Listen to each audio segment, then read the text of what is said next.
Hello বন্ধুরা, আজ গিয়েছিলাম লোকনাথ মন্দিরে। আজ প্রায় কয়েক বছর পরে এই মন্দিরে এলাম। সচরাচর এখানে আসা হয় না ঠিক। তো রাস্তায় বেরিয়ে প্ল্যান হলো যে আমরা কোথায় যাব। তো ফট করে প্ল্যান হলো যে আমরা মন্দিরে বেরোই। আমরা কোথায় যাব করতে করতে এই ভর দুপুরে রৌদ্রের জন্য আমরা প্ল্যান করতে পারিনি যে ঠিক কোথায় যাব। তো যতক্ষণে বেরিয়েছি প্রায় অনেকটা বেজে গিয়েছে, 4-5 বাজে। আর এই সময় মন্দির বাদে আমি আর কোথাও ডিসাইড করতে পারলাম না। তো সেই জন্য আমরা 4জন মিলে চলে এলাম মন্দিরে ঘুরতে। জাস্ট মন্দিরই ঘুরেছি, আর তেমন কোথাও যাইনি। এরপরে বাড়ি ব্যাক।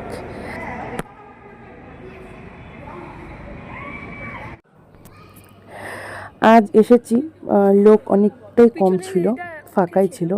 তো আর কয়দিন পরেই লোকনাথ মন্দিরের পুজো রয়েছে। জ্যৈষ্ঠ মাসে যে লোকনাথ ঠাকুরের পুজো হয়, তো সেই দিনটাতে এখানে অসম্ভব ভিড় হয়। আর শুনেছি অনেক আর কি যে অনেক ভিড় হয়। আর সেই ছোট্টবেলায় এসেছি, আর আজ কয়েক বছর পরে এলাম। তো জানি না আমি আসতে পারবো কি না ওই দিন, বাট ইচ্ছে আছে যে পুজোর দিনেও আসার। সেখানে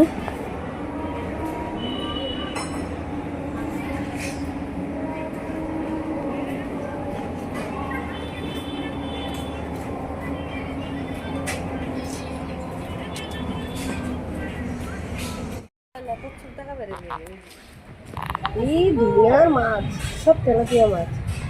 কই মাছগুলি কি বড় বড়! মাছ হয়, প্রচুর মাছ। কচ্ছপটা কি সুন্দর! ওই ছোট্ট কচ্ছপের বাচ্চাটা so cute। বড়টা পুরো মনে তো উঠায় নিয়ে যাই, এখানে আমি ছেড়ে দেবো তোমাদের। ওদিকে দেখা যাচ্ছে না মোবাইলটাতে। কিন্তু হাত থেকে তো ফোন করে যায়। ওই দেখো কি সুন্দর দেখতেছে, হাঁসের মতো লাগে পিছনটা। অনেক মাছ এখানে।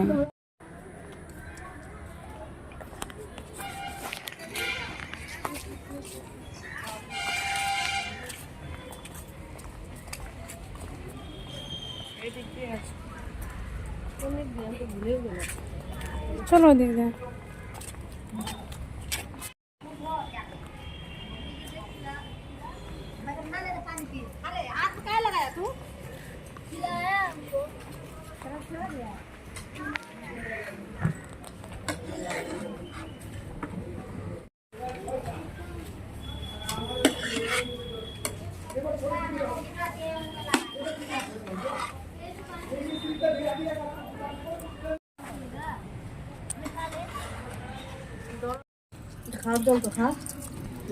আমাদের প্রসাদ খাওয়া, মন্দির ঘোরা কমপ্লিট আজকের জন্য। আজ আর কোথাও যাব না।